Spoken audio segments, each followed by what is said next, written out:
I was talking to a lady at a fish store yesterday, and we were discussing that I had discus and she loved them, but she's heard they're so difficult to keep, and she's worried about the pH in our city water and just all the normal things people are generally afraid of. So I thought I'd do a quick little video. Let's first start with the Cardinal Tetras.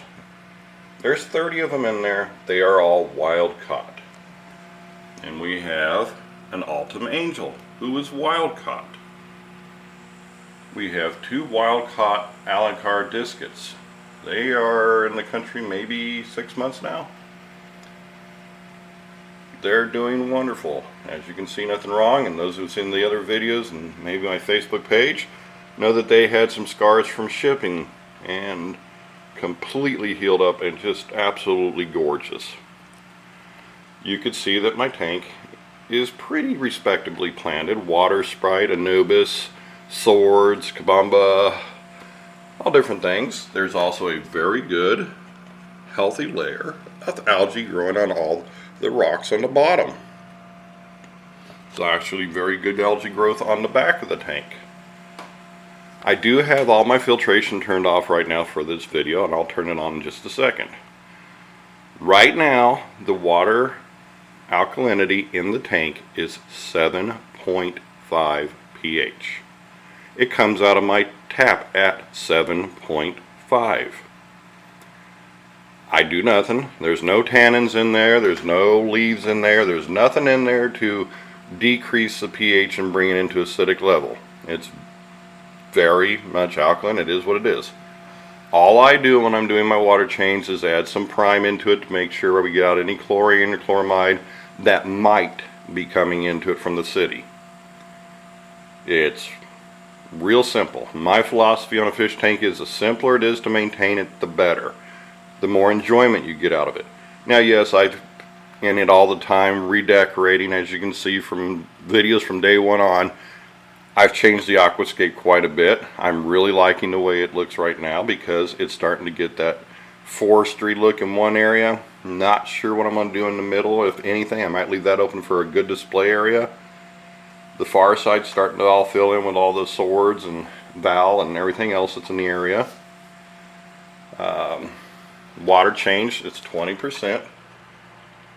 Three times a month, and then 50% another, and all that is just marking on the tank where it is according to how many gallons of water in the tank. I always want to remind people, put in all your decorations that you possibly could, your hard stuff, before you put the water in, and then start marking where the gallon marks are on the tank going up to each one. It makes it easier so you know an exact amount of water change. Let's go ahead and turn it on. Alright, so filtration's going on. And all those people that say discus are so skittish, you can see I'm right here. This little guy, hi, yeah, how you doing? Yeah, I don't want to play what? You want to get between my hands? Let's see if he'll come play. Yes, I've got food, you've just been fed. Okay, my hand's in the tank and you can see the discus are not even bothered. Little guy right there thinks that he's going to get some piece of my hand. He'll play with you, he'll go swim in between it. And also those people who wonder, can you keep a Golden Wonder Keeley in a discus tank? Absolutely. There's 4 of them in there, and they're my big cams. I walk up here, they're right at the glass. They'll play in between my fingers. Tank temperature right now is 82.7. So it'll get up during the day to about 83.4 at max. And they're doing wonderful. Again, I've got some hockey stick or penguin tetras, whatever you care to call them. I've got a black neon. He's the only one that survived. He was the last one that they had at the local store before Corona hit. So I just went ahead and grabbed him. 3 rummy nose, again the 30 Cardinals. Let's see if I can see my Corey. Oh yeah, there he is. Always on there. You can actually see he sleeps on there so much he's left clean marks. That's hilarious. New filtrations. You can see right here this little black area. I hope you can. I don't know how the video looks. Those are 3 sponge filters put on a whole house filter tube and attached to the 303 Imaginarium.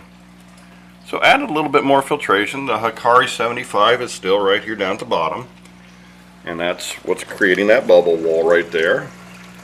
I still have down below, I don't know if this will show up, down below I still have the whole house system put in. No, there's no leak in it, that's just where I keep my bucket. And then let's see, why don't we just show this one real quick.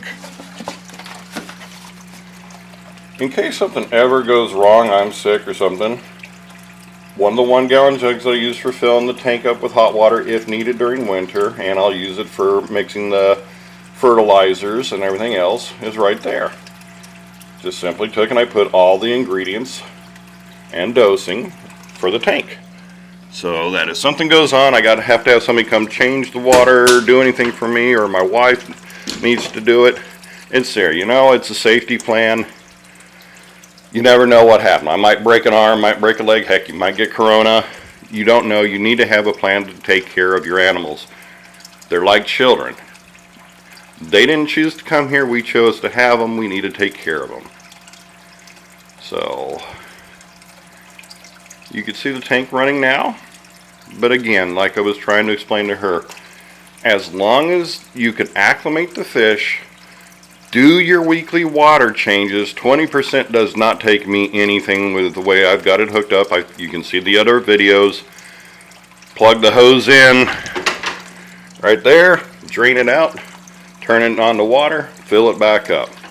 Summertime right now, I would have to check, so don't hold me to it, but I think the water coming out of the tap is 78 degrees.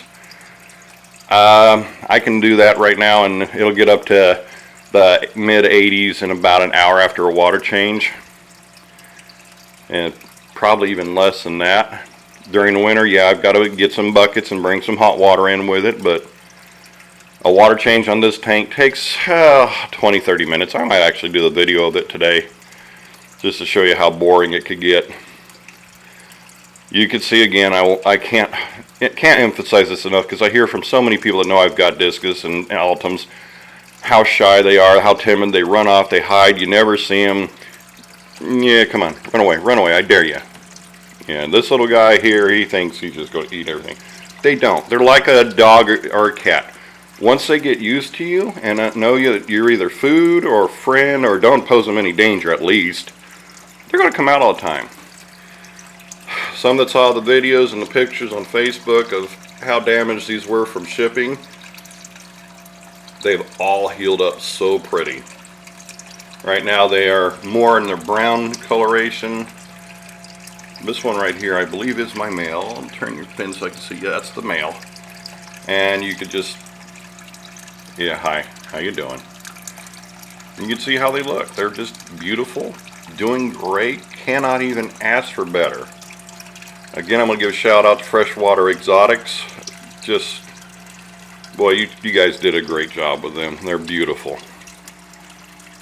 And hopefully you get some Altums in. We can add a few more Altums in here. Might be even looking at some green teethy discus as well. They do wonderful in this tank, and I love them. Can't say enough about it. So enjoy the video. Might make a few today.